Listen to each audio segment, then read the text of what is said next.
Perfect. Okay. Thank you for staying late.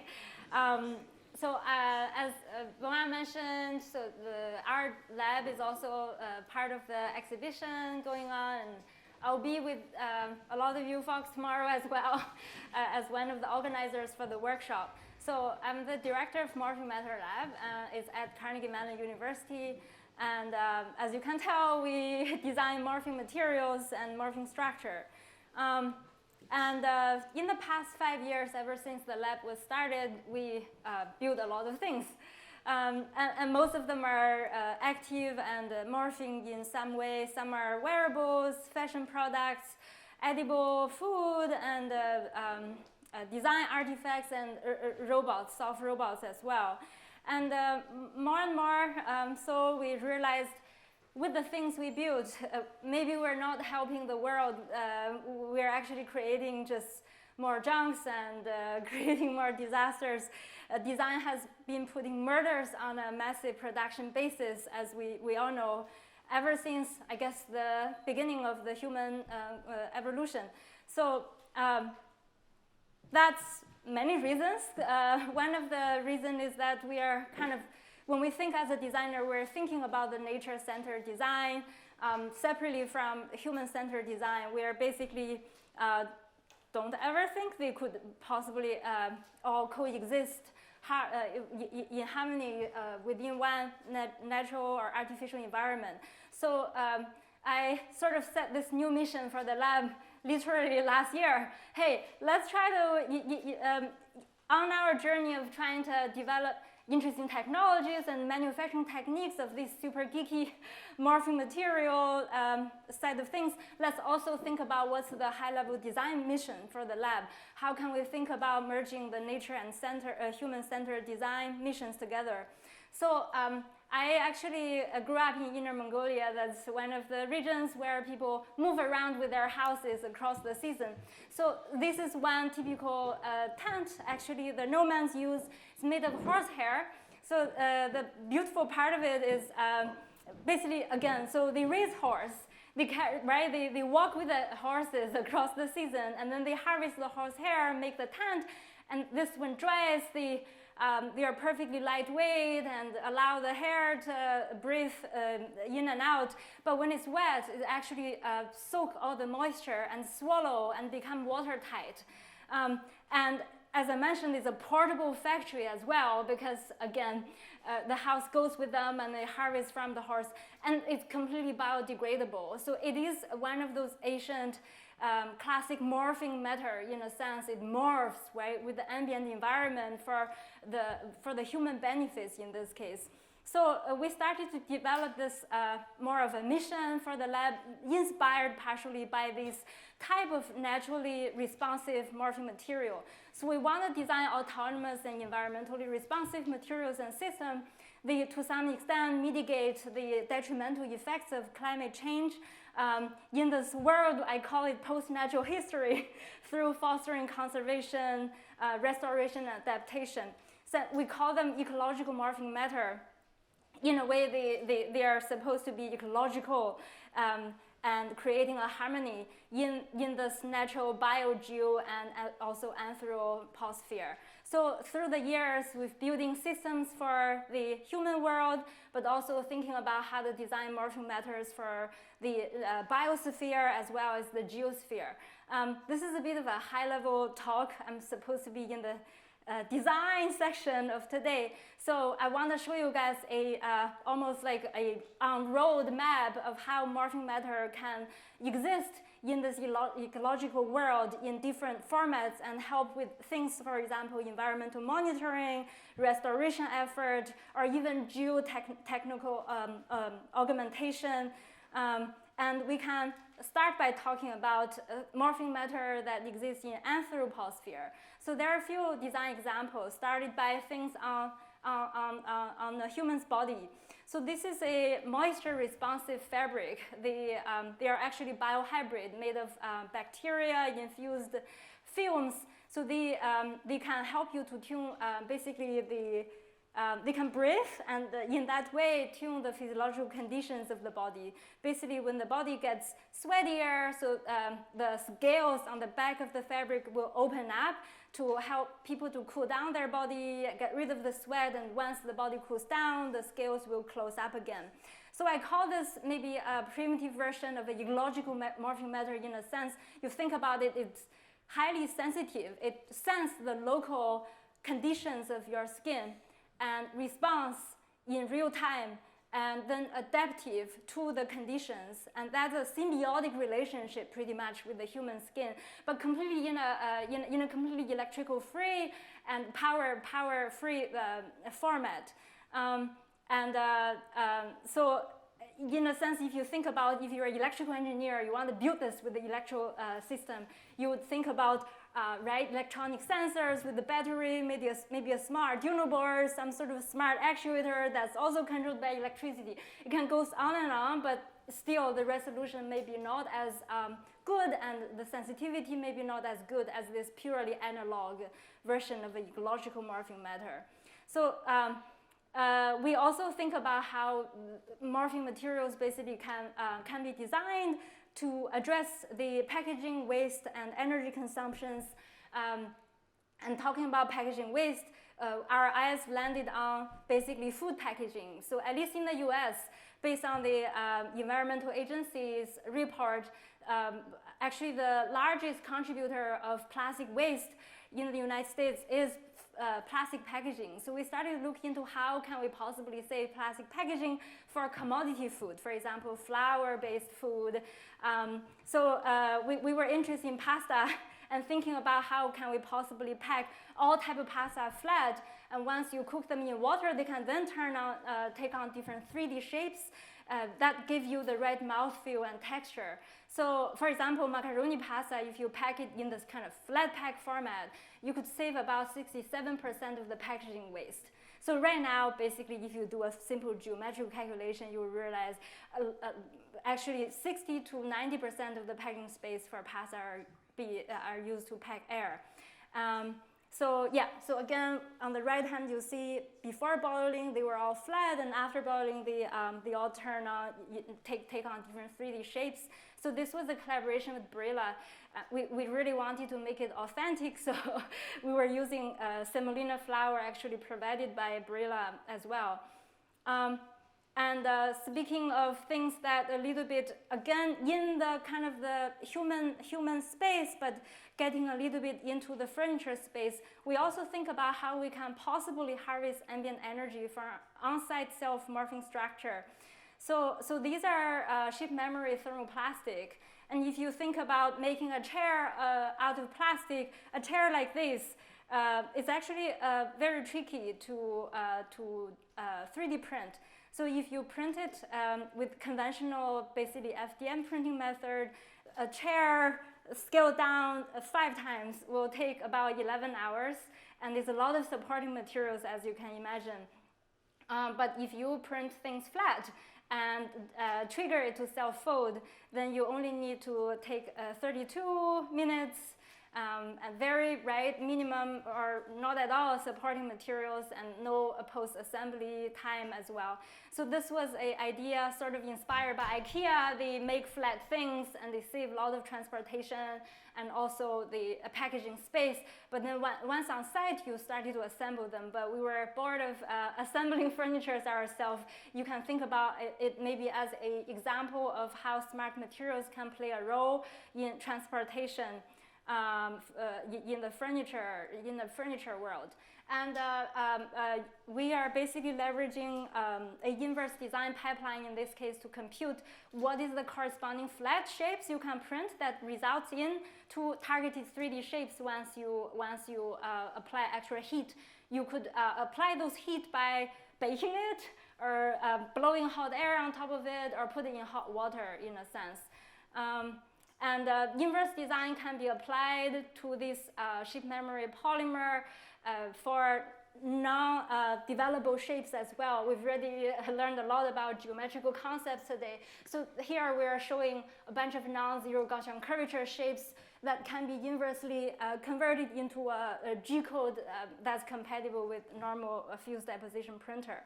As I mentioned, we're interested in the idea of kind of leveraging 4D printing as a way to think about a green manufacturing cycle. You started to save materials, right, and also the manufacturing time when it was on manufacturing floor, and then you save packaging space. And once it's on site, you save assembly effort. You can purposely choose thermoplastic that's either recyclable or even biodegradable. In this case, we're using PLA, which is corn starch derived, actually. So in this case, you can then really think about a circular green manufacturing circle with a manufacturing technique a lot of us are interested in, which is called 4D printing. It was being discussed many times today. So through the years, we've been really looking at kind of pushing the design space, especially the kind of the shape spaces we can tackle with 4D printing, all the way from 2D to 3D we discussed a lot today. 3D to 3D is interesting, so thinking about a tubular shape that can maybe self-lock to do self-fastening joineries. And 1D to 3D is also interesting. You think about things in a linear form and turn into a spring, et cetera, et cetera. So the challenge, again, Iran had this beautiful equation talk about gravity is kind of an enemy when we think about morphable shapes in larger scale. We're interested in tackling those kind of like, I guess, hard questions. How can you possibly scale up those materials in size? And how do you harvest green renewable energy to do the self-assembly? We want to get rid of heat guns or oven because otherwise you're cheating yourself. Why it's sustainable if you have to use extra energy to do self-assembly? So on the right hand, this is an ongoing project collaboration with the Department of Energy. They have a large additive manufacturing center in the States.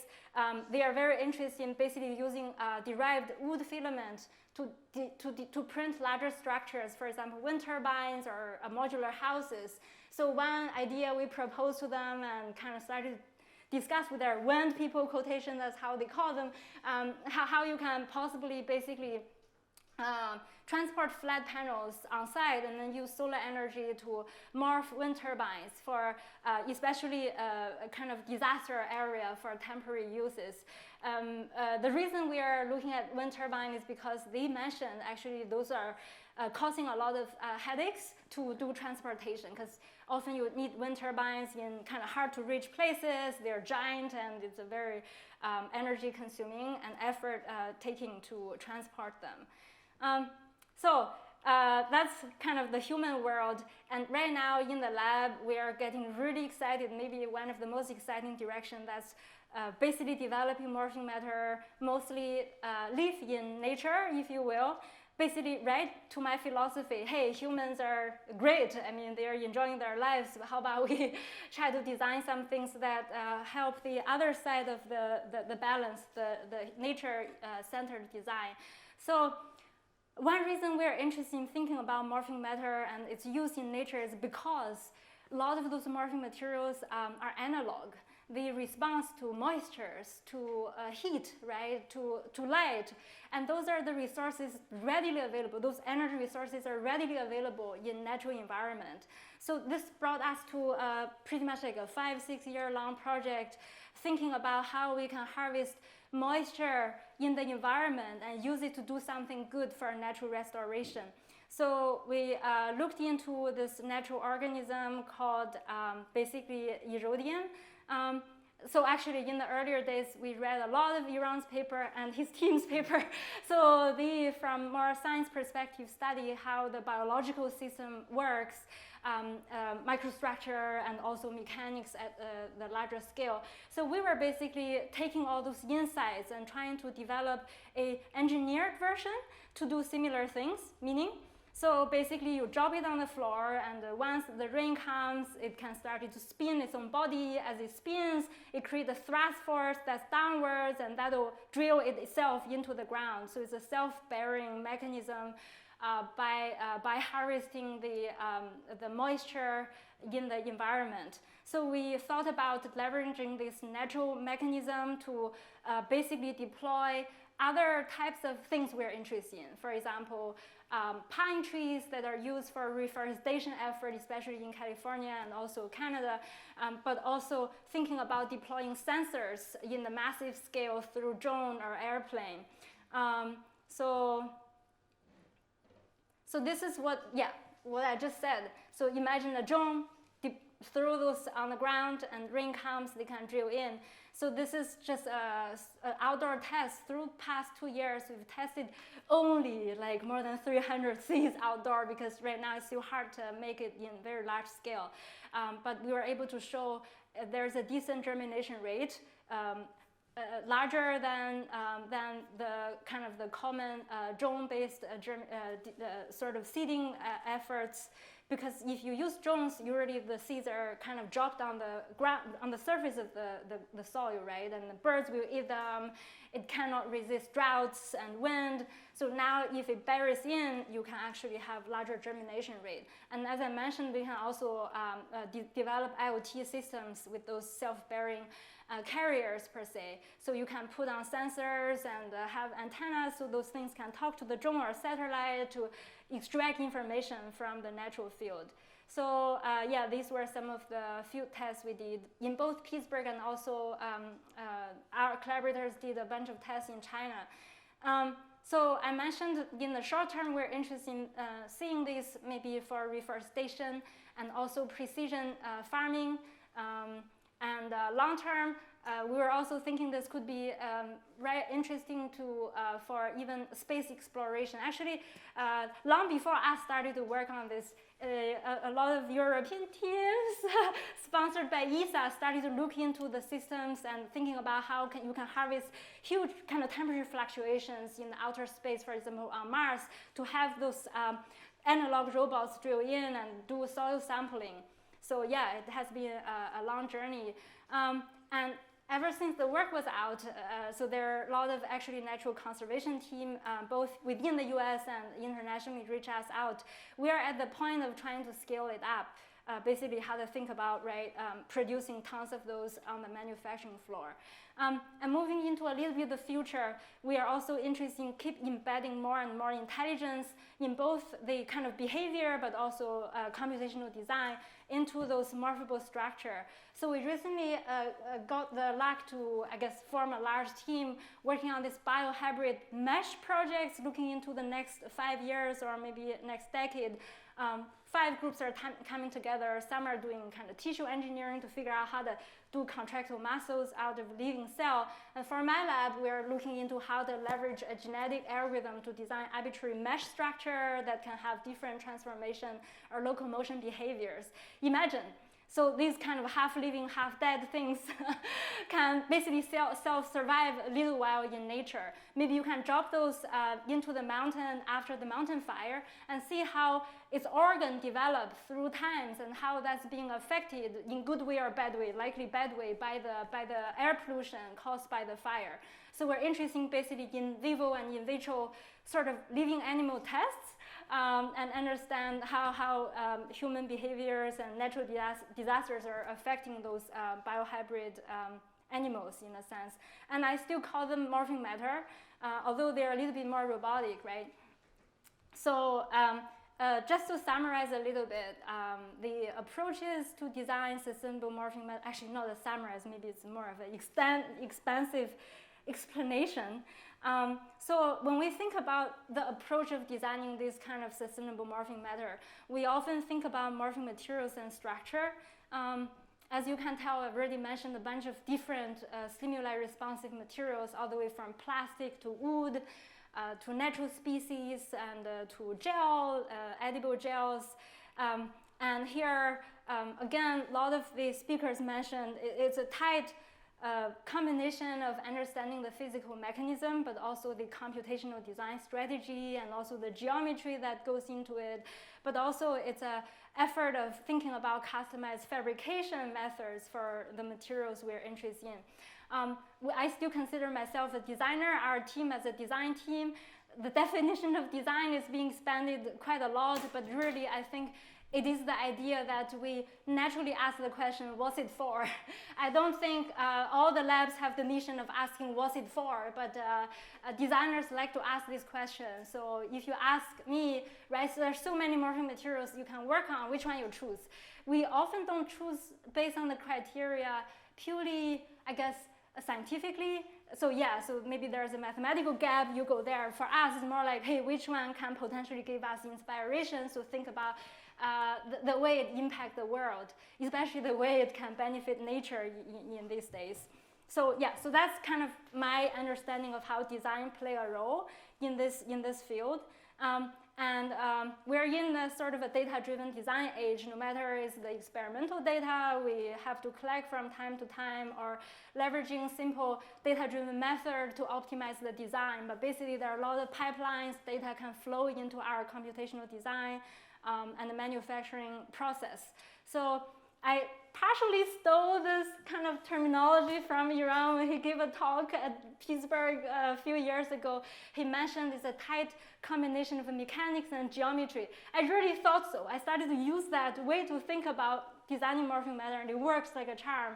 So yes, so for every project now we do, it often started by thinking through a physical morphing mechanism that are interesting to us, both in terms of application and maybe the physics. And then we try to think about how to tailor the behavior and also geometrical control through computational design algorithms. We were not so, I guess,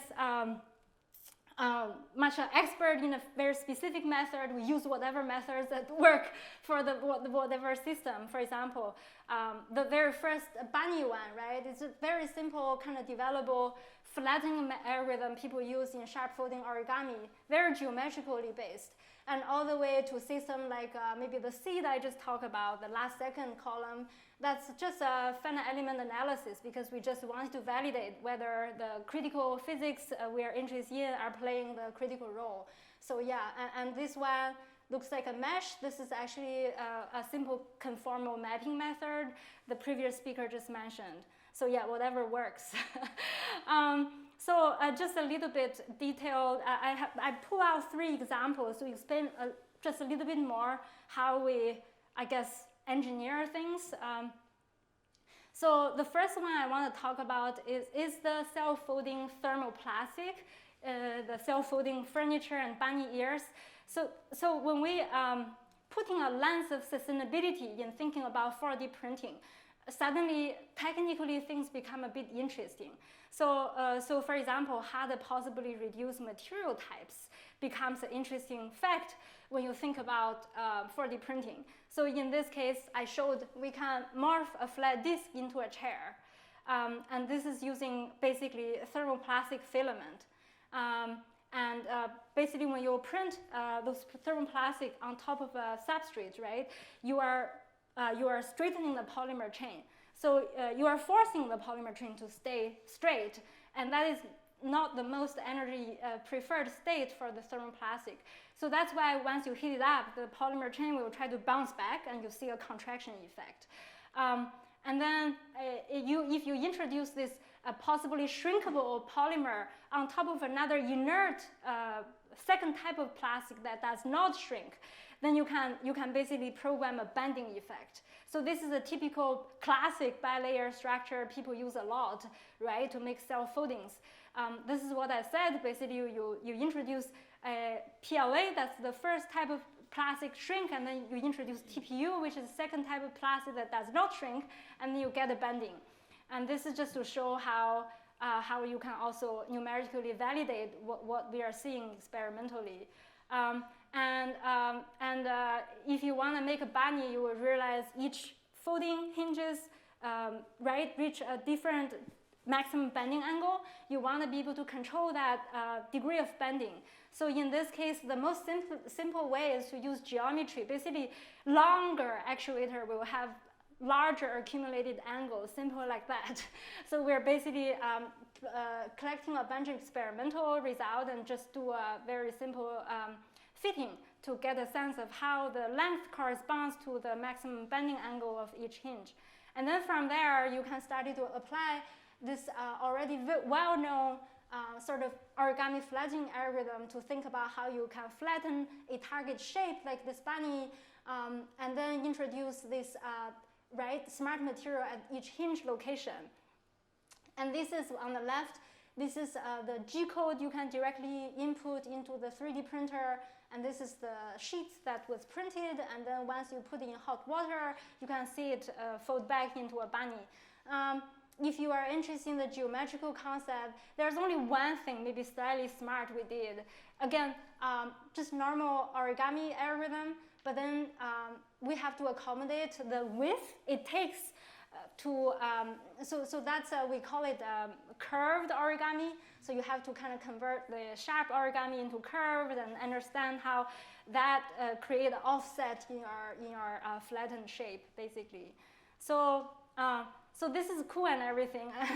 And we have a software basically allow people who are not interested in coding to also generate their own G code and load it into the printer. Oh yeah, this shows what I just said. Basically, put in hot water, it folds. Go back to my ecological design story. So this system is interesting, but it requires two types of material. For any folks who are interested in kind of recycling plastic, getting more types of plastic into one system will be a big headache. So we started to think about how you can possibly use the same shrinkable PLA material, but only use it without introducing a second kind, so it's easier to recycle. So this is a pseudo bilayer structure.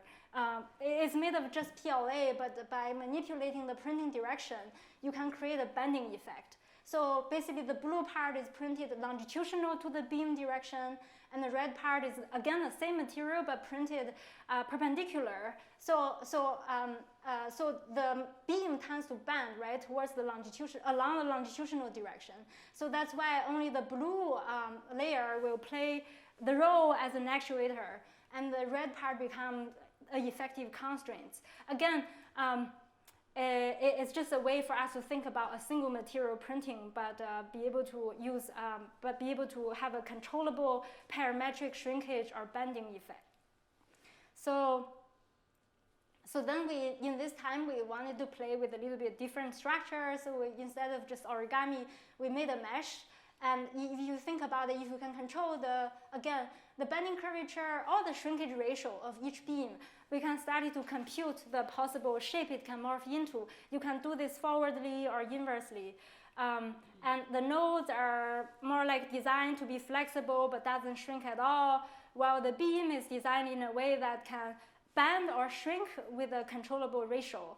And with that, we are able to basically start to make more complex non-zero Gaussian curvature shapes. So this is an armor as an input target shape, and you mesh it, and then you calculate the bending angle basically needed at each beam, and then you can generate the 3D printing code.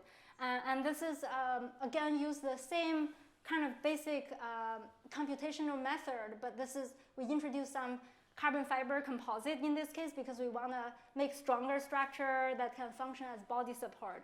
All those shapes were printed flat, and then they were morphed afterwards to fit different body. And I will fly this through, but basically we also started to think about, actually that's the question I asked about the previous speaker. Hey, are you guys even interested in thinking how to leverage machine learning to kind of help us to predict the morphing behavior? Because in our case, we had a lot of challenge to do very precise physical modelings on this highly nonlinear system. They're plastic, they're rigid, but once you heat it up, it becomes more like a viscoelastic. And then they are soft, they're heavy, and actually if you let it stay in water for long enough, it creeps as well. It's very complex to a point we were thinking we can approximate the effect, but for the real precise kind of simulation, we kind of have to do a lot of physical experiments. And that gets, and then we can build a more sophisticated finite element model on top of it, but it's very slow and we can't use it for inverse design process. So that's how we started to think about this little bit of painful pipeline, starting by doing experiment, try as much as possible capture the rich physics through finite element. And then we use finite element to collect a lot of data. Then we train the machine learning model. That's differentiable. So then we can actually use it for optimization or inverse design. So that's what we did. So it's a lot more simplified. We were only able to do 2x2 for this machine learning pipeline. But basically, we were able to build a decently precise finite element model. And then we had to extract all the kind of the stress field out of it, and then train a faster model that's geometrical based. And this is just this fancy animation is more of a data-driven process. We're generating a bunch of variations of 2x2 for the data collection part. I'm going to skip this, but basically this shows a convolution graphic a neural network process to train a model that can basically simulate 2x2 grid morphing very, very fast. And with that, we eventually developed this tool. It's called SimuLearn, but it can approximate the physical reality. And this, again, like I said, is differentiable. So it's like a great asset for our lab. Our lab means we're interested in building interactive design tools people can use in real time. So this just to show the, compared to FEA, this is 96% of accurate, but it's 1,000 times faster. Okay, I have 10 minutes left. And then we were able to integrate it into a design tool. So here, basically, the designer can start to selectively define which area it want to morph in a specific way and simulate the effect in real time. And with that, designers came out with ideas. For example, you can design wooden joineries or lamp or even this Native American weaving technique inspired modular chair. But all the white plastic parts you saw here were originally printed flat. So these were already after morphing. So yeah, I'm gonna skip this software because I still have two things I feel important to cover. So I also want to discuss a little bit of details regarding basically the morphing food I just showed, and also discuss why we are interested in morphing food and how we develop the specific material system and also manufacturing technique that we believe are green and sustainable. So I already motivated a little bit why we're interested in the idea of morphing food, again, to save the plastic packaging. And based on our calculation, engineering morphing food can help us to save 40 to 90% of the packaging space. We're showing pasta because it's a commodity food, but you really can think about morphing food as a general concept for a lot of different types of food. Actually, in the field, people started to work on bread and crackers and all these other food types, jellos. So thinking of designing morphing structures for food industry, there are unique constraints. You make food, people ask, how does it taste like? So you want to use very authentic materials, and also that means we might not want to use things like bilayer or differentiable cross-linking across the whole gel system and all these fancy things. And we also wanted to make sure food, right? Food industry has very low margin, revenue margin. You have to make them cheap in large quantity. That really limit the possible manufacturing techniques we can use. 3D printer was out of the equation at the beginning because we don't want to work on a cliche project and go to Barilla and we think we're just being a fool, right? Knowing nothing about food manufacturing. So we also wanted to make sure we're developing a technique that's compatible with the existing process. So that's what I said, 4D printing are kind of also out of the equation. And we looked into how pasta was manufactured industrially. So it turns out they have this very, very cool, actually, extrusion method that can have a lot of control in terms of the shape, but also the surface texture. So one thing we noticed is they can create very fine surface texture on top of the sheets. So we started to think about this question, whether pure structural or surface texture-based a kind of design tricks can be used to design morphing. And this was what eventually we came out with, it's a pasta sheet. And then once you introduce this surface grooves on the top, they can function as almost like a factor to tune the swelling ratio. So basically, you are creating this differential swelling, which induce the morphing through time as you are boiling and cooking the starch. I'm gonna maybe skip it, but just to point out, there's a mysterious point at the beginning. So if you think about intuitively, right, the grooves are on the top. The grooves are introducing the surface contact area. You would think the top part will swell faster because it's larger surface area. In consequence, it might bend towards the bottom because the top part swell fast. But in practice, you see it bends towards the groove side. This was a mystery not only for us, but for some hydrogel simulation labs as well. But yeah, so that took us a lot of kind of brain cells to figure out what's going on. We started to also model the system with more simpler material. In this case, this is a homogeneous PDMS swelling in organic solvent. We were able to understand a little bit better how the grooves are functioning as almost like a barrier to hinder the swelling on the top surface.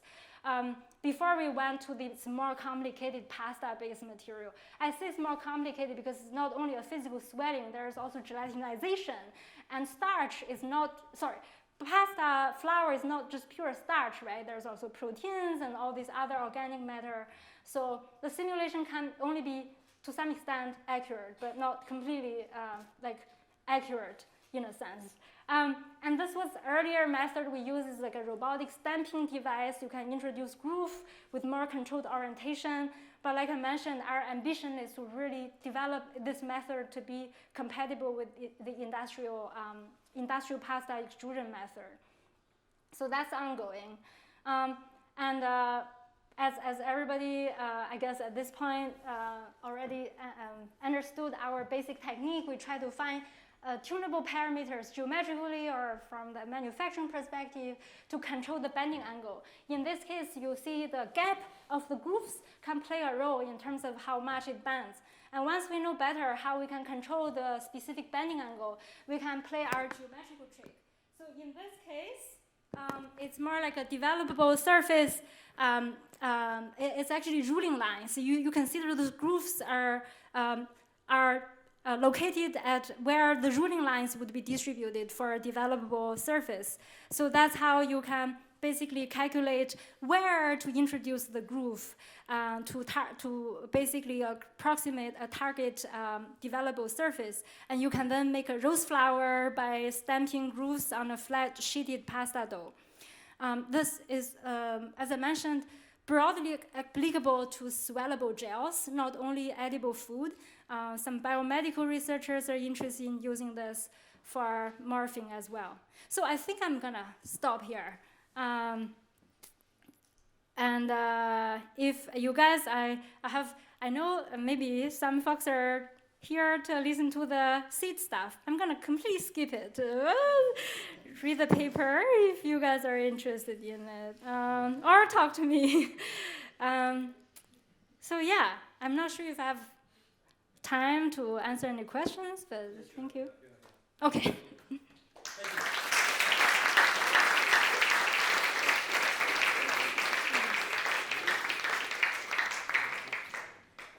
do have time for questions.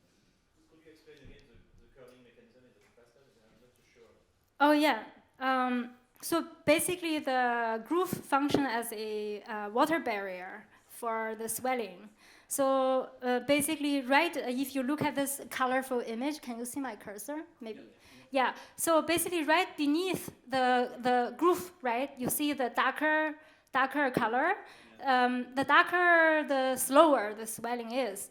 So what ends up, the bottom doesn't have barrier at all, so it uniformly swell. But the top part, the region beneath the groove will end up swelling a little bit more slowly. So that means if you leave it too long in water, everything will that will be flat.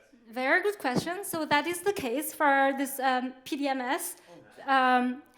So actually, this is when we've already taken it out. So basically, yes, in water it goes fatter, bend, right, and then go flat. When it's the most fatted, like the largest, and then once you take it out of the solvent, it started to shrink back. but bends to the opposite side, and then it goes flat again. But the beauty is, in the case of the pasta, it's non-reversible, because, like I mentioned, there's also chemical gelatinization going on within the starch. It locks the shape in place.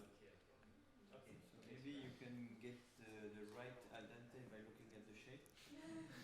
The right. The right cooking when they're curled. Okay, I stop. Oh yeah, maybe it's hard. So the actual, because we boil the pasta, the actual process. You can see it, but if you, even after you stop it, the gelatinization could continue to develop. The grooves will stick to each other. Yeah, you can. Also, people are into al dente pasta. You are more caring about the flavor at that point and texture rather than the precise shape it morphs into. What I meant is that from the shape you see, oh, this is cooked enough. Yes. We talk a little bit how you can use the shape as an indication of a timer. Exactly. For novice cook. Yes. Yeah. So food carries information. That's more of a human-computer interaction story.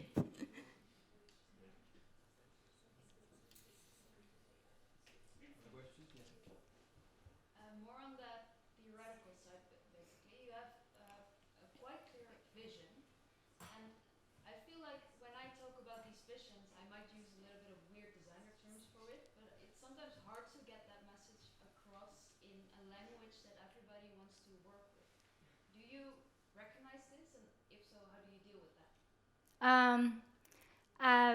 Well, I don't know. Do you physicists recognize I'm using weird terms that are hard to understand? I think you could have this, but depends on how you see it. It could be maybe a barrier, but it could be an opportunity as well. I actually started to see the scientific field. For example, Nature has so-called perspective paper, and science robotics started to have a perspective or a fictional little blurb thing, right? Sometimes in their official journals. And for those articles, I realized those scientific authors are extremely imaginative. They fully embrace, actually, a kind of visionary, even fictional terms. A lot of the fictional novel writers are actually hardcore scientists. I think it's really just kind of like, be brave when you talk about it, and you will realize you have a larger audience than you thought of. Cool, thanks. Okay. Thank you very much.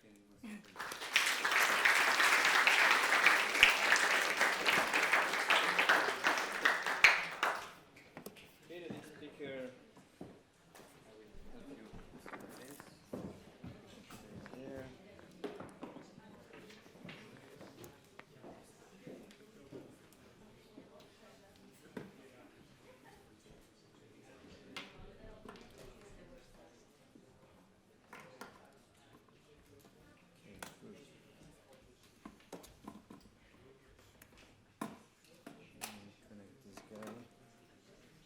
Should I connect this guy?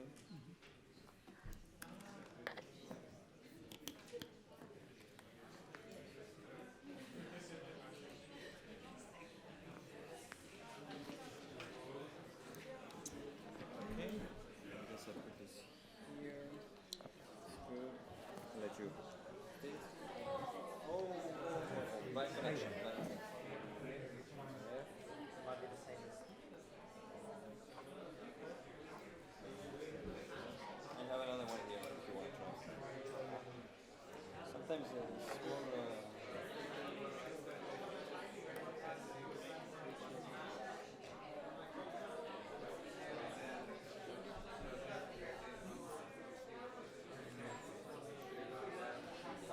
Okay. It works.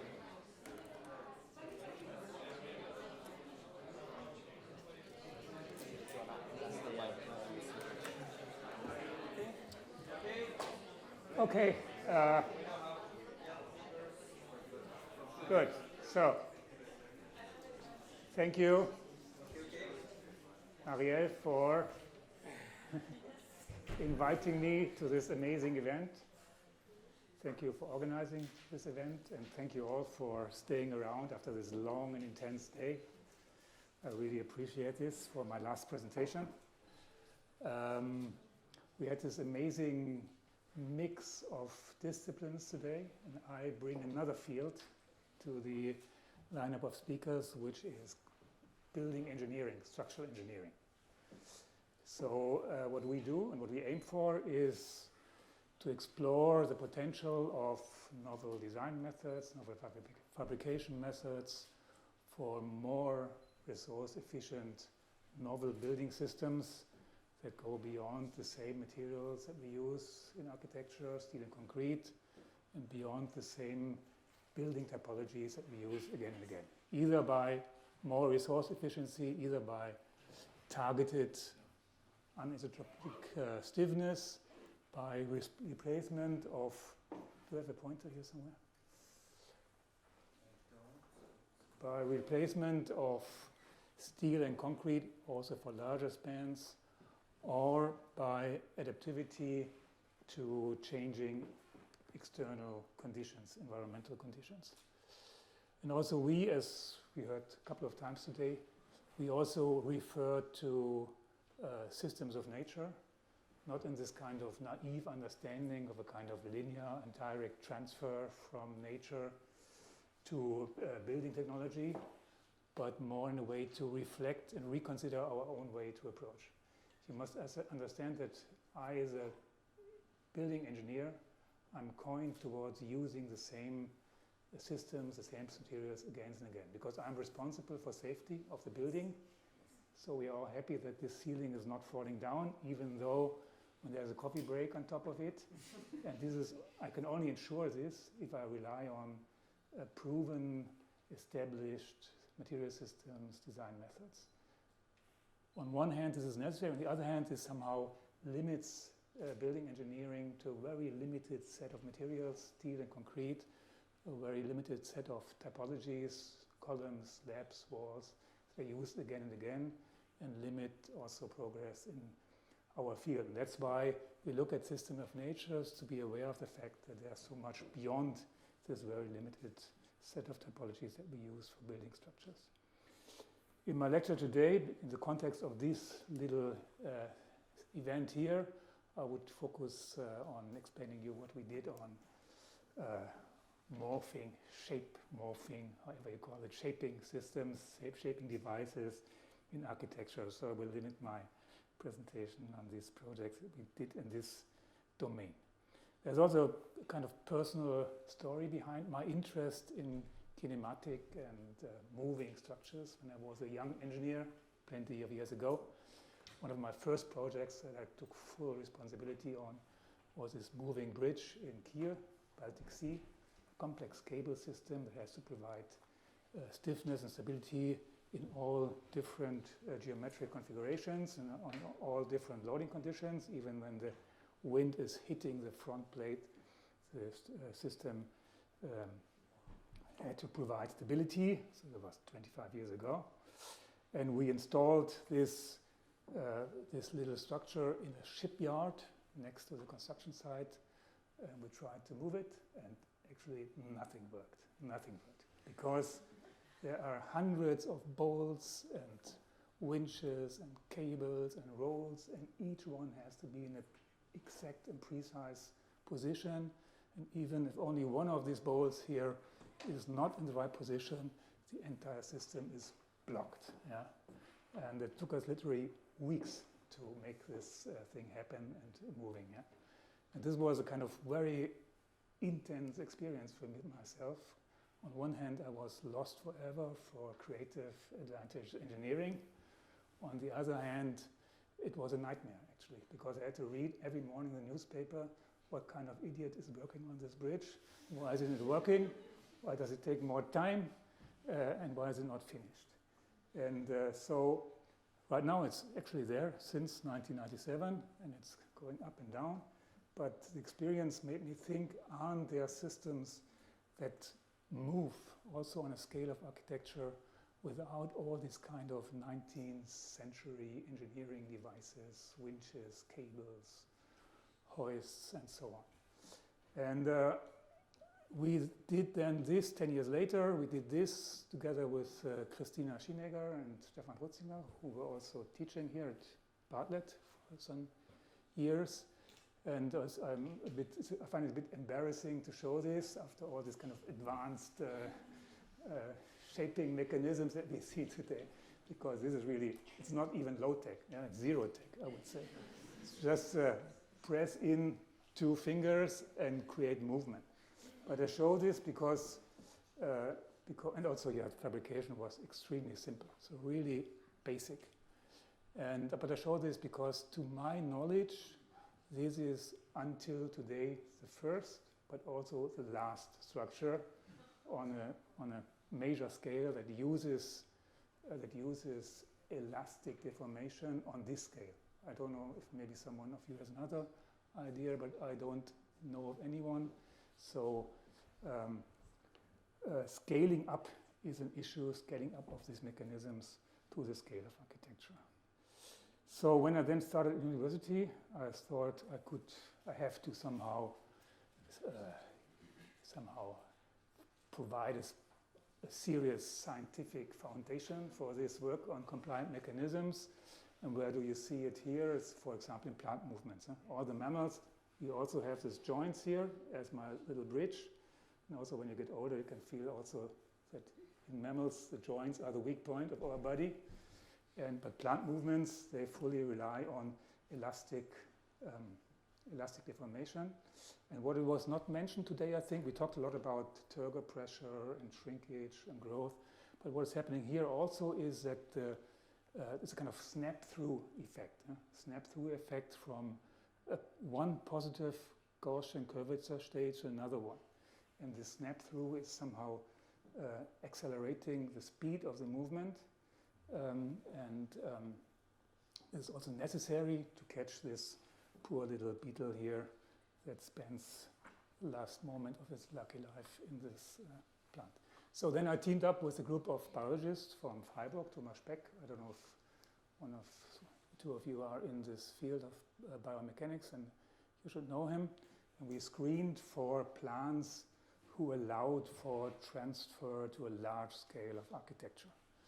And we thought what we can do is we can replace external actuation by mechanical devices. It's difficult to translate internal actuation on a larger scale, so we decided to have a closer look at this plant here, which is the bird of paradise plant that you can buy here in November, December. It's imported from South Africa, Canary Islands.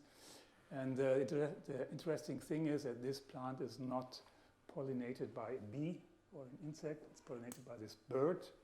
The bird is heavy compared to an insect. It lands on this porch, and when the porch is loaded by this weight of the bird, then this kind of opening mechanism, this flapping mechanism happens. This is our tests that were done by our friends in Freiburg, and we teamed up. We had a look at these plants. And what was also very interesting experience for me is the different cultures of science. For the biologists, they sent us these images here, and for them, research was done. Project was published. Let's go move on to the next one. And we as engineers, we always want to have something that we can apply, that we can use for something. So very different understanding of what science is actually. Understanding what is there, or providing knowledge that can be used for technical applications. Different culture of science. And what we have here is a kind of at the end of the day, there was a kind of funding of 1 million euros to arrive at this very simple mechanical system that you can see here. But the interesting part of this is that this, for me, as an engineer, this is what we call torsional buckling. So this is a failure. For me, this is a failure mode. And I was trained all my life to avoid it. So what they did, the biologists, they provided this force displacement diagrams. You can see also here that it's pretty fatigue resistant. It can take many loading cycles. But the most important effect is that what you can see here, you have a strong stiffness, a high stiffness. You can see here high elastic modulus. And then you can also feel this when you touch this tip of this porch. Then it breaks down the stiffness, and you arrive at a different equilibrium configuration. And as I said, for me, this is exactly what I, as an engineer, know as a failure mode, like this snap through of the arch, for example. And I was trained, imagine Wembley Stadium, going from this configuration to this one would be a nightmare. So I was trained all my life to avoid this under any circumstances. And biology is using this to speed up processes and also to arrive at large deformations with small actuation forces. And I think this is what is about biomimetics, kind of change of perspective, looking at things from a different angle, not a kind of direct linear transfer to technical applications. So we built these prototypes, and this is also an interesting story about research, academic research. As an academic project, this was very successful. We received awards and everything, but as a technical product, it was a failure, actually, more or less. This is a kind of small model. We need very high, and this was also happening on the larger scale. We need very high forces. We need very high forces to actuate it, and we had stress concentrations broke. It's an interesting story that success in academia is not the same then as success as a kind of product development. These are different things. So what we understood, what we learned from building this demonstrator is that we have to move on towards from a kind of uniformly distributed stiffness to kind of concentrated stiffness gradients here. So kind of folding systems that provide folds.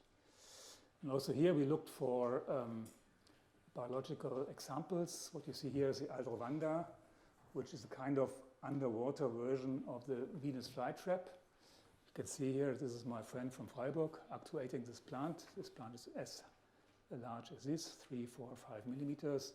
It's also catching fleas, underwater fleas.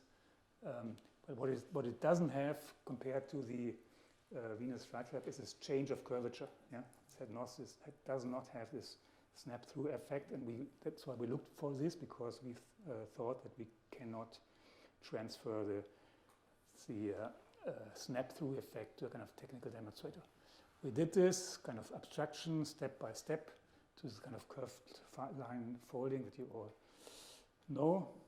Also here, I have this slide here because when you work on an architectural scale, I think one big difference to many of the things that we have seen today is that when you work on a larger scale, that it's not only about changing shape, it's also about providing performance in the intermediate states.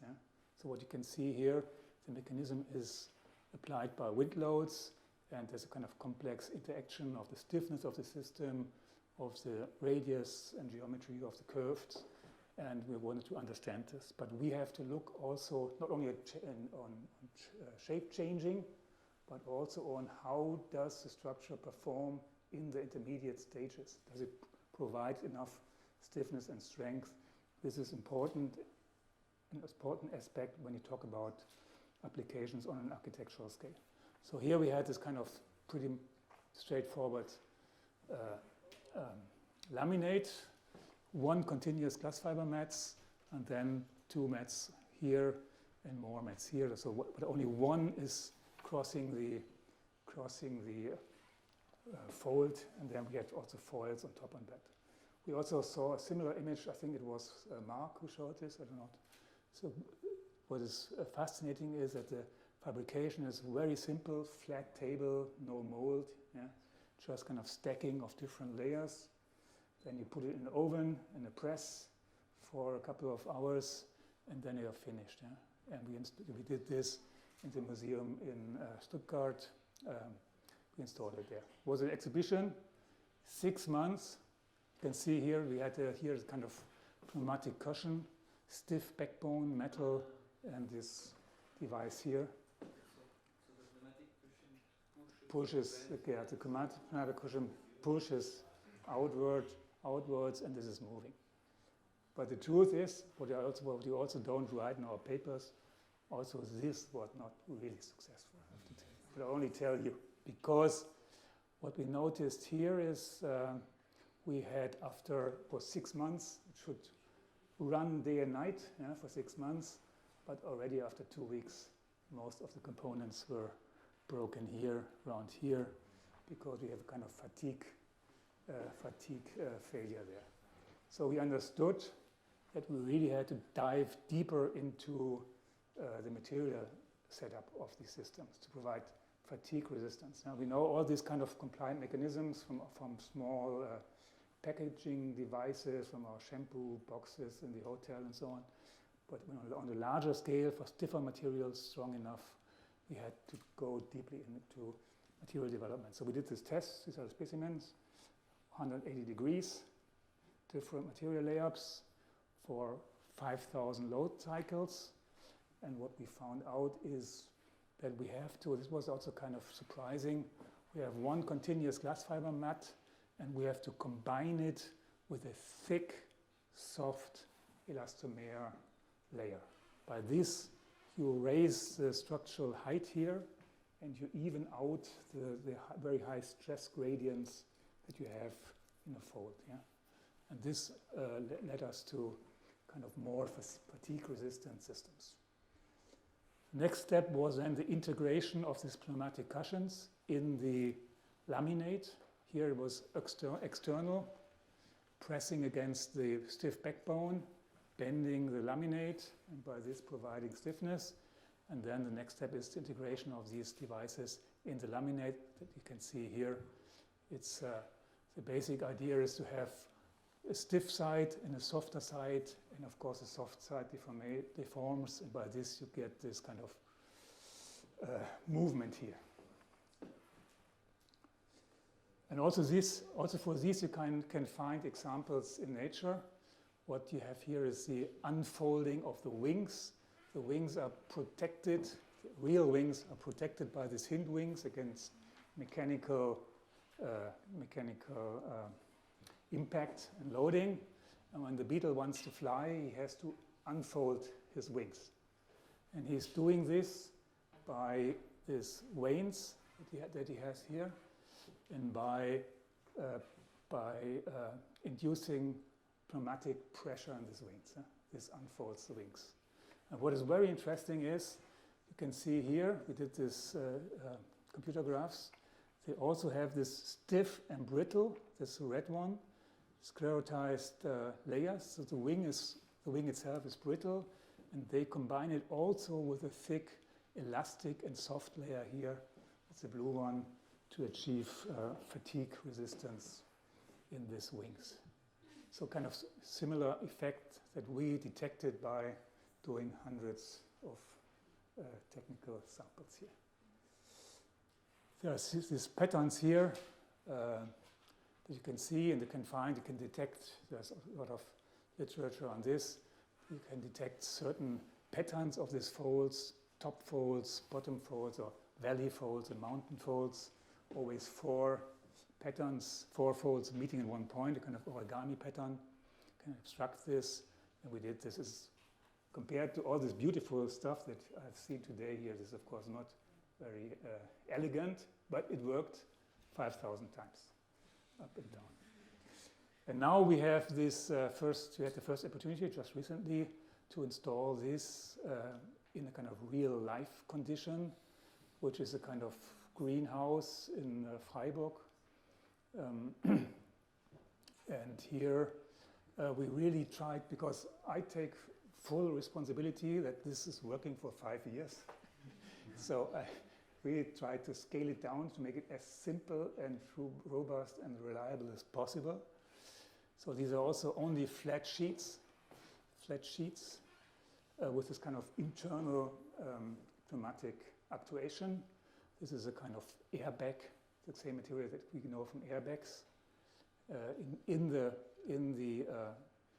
laminate, so the airbag is covered by this nylon foils to provide that it is kind of going to take into that is bonded to the glass fiber mats. And we have this glass fiber mats and the outer TPU foil to protect the entire system against UV radiation and protect them against weather. This was just recently, just a few weeks ago, the first batch of components. So we have here several batches, and we step by step want to adapt them, improve them. The next batch will then cover PV cells to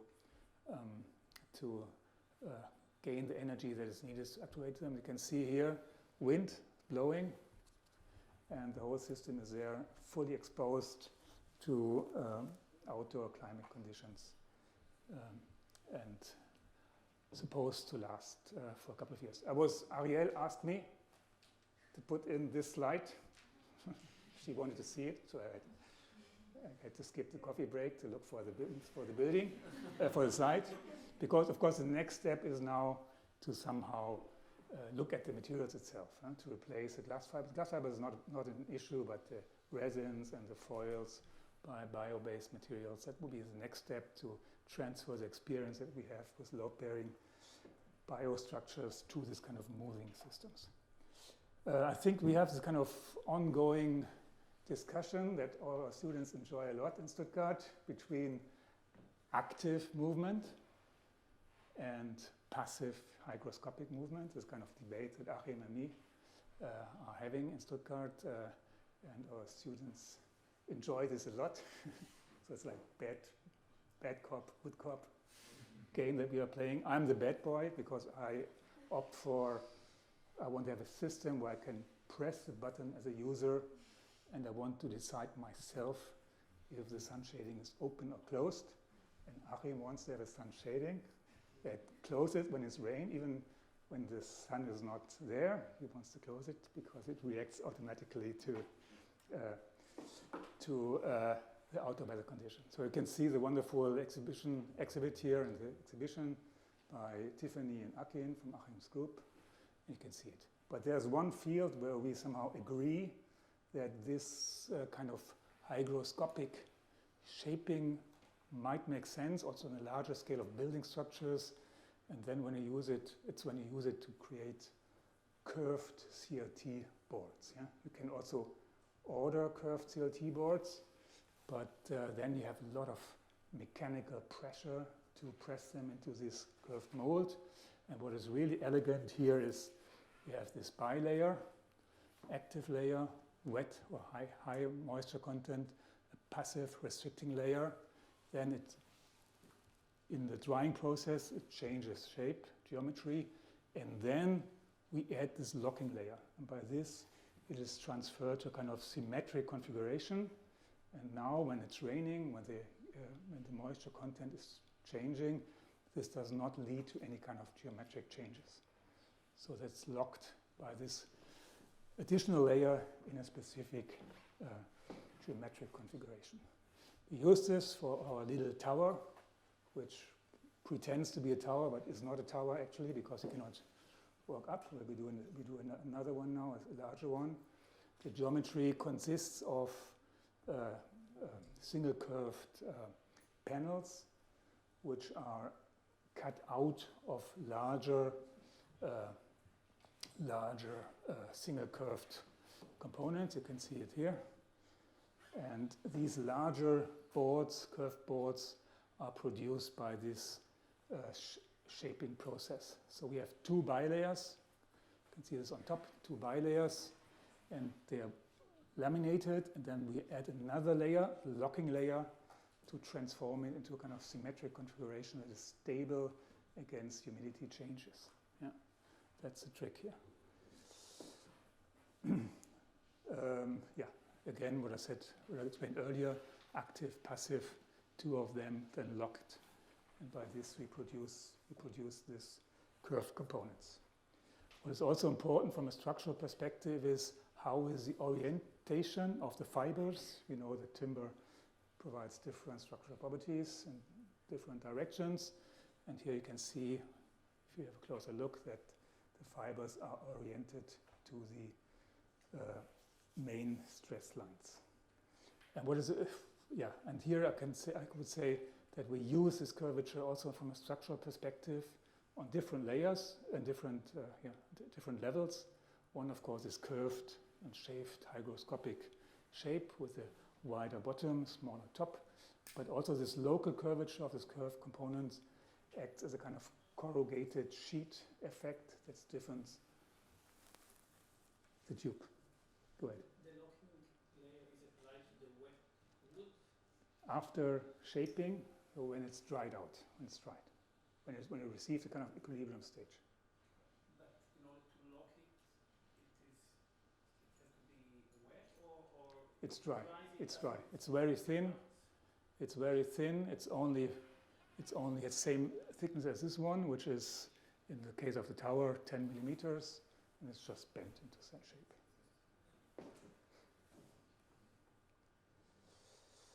Okay, this is the tower, the connections, this is the setup, 2 bilayers, locking layer, drainage, and an outer layer to cut the drainage. I assume that not many of you are into timber engineering, but if there is someone who's into timber engineering, many timber structures are steel structures in reality, which are somehow cladded by some kind of timber elements. And here you can see it's really, the curvature enables this very thin, 90 millimeter thick structure without any steel bracing elements, except of the screws to connect the panels. It's all timber, and this is only made possible by structurally using the curvature of the panels. From the inside, from the outside,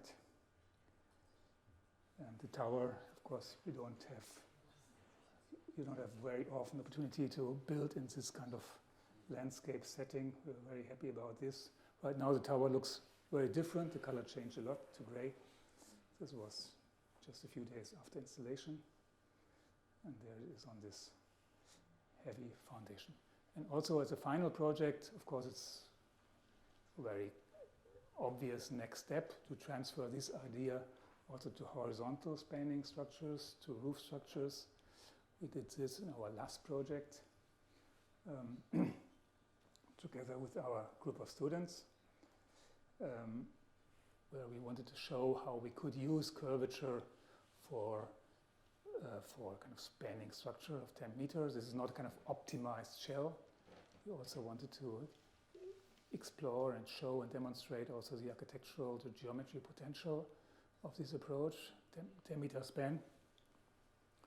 You can see here the same approach, this bilayer. And here we have the outer drainage system, and then we placed shingles on the outside because the shingle can follow the movement of the shaping process. And then there's a kind of drying under ambient conditions. And finally, again, we applied the locking layer to somehow lock the final geometric configuration. It's also all single curved, Gaussian curvature 0, but the radius is different. We used this Timoshenko equation. This was an Ukrainian scientist from the early 20th century who first developed the model to describe the behavior of bilayers, B-layers. And you can see here that there are certain geometric parameters, but also material parameters that you can target by adjusting the orientation of the fibers. Yeah? And we use this equation to target the laminate towards the envisioned final geometry. You can see the process. So this was laminated in in a flat condition, and then it was installed in the shop, and after 4 or 5 days it looked like this. Laminate, you can see here our associates laminating the plates with different moisture content, milling out the panels. They were all packed in a kind of foil that they don't lose their moisture, and then were transported in the flat configuration to the final site, and then on the final site we took off this plate, and within 4 or 5 days it changed the geometry to this state. You can see here how it is. And I think as a final, I have also the video, which also should include the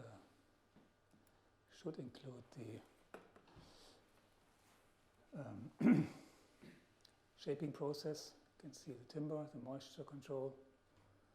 You can see the milling of the laminates. We produce them by ourselves, or our students produce them. Then the shaping process and the final configuration. That is, I think,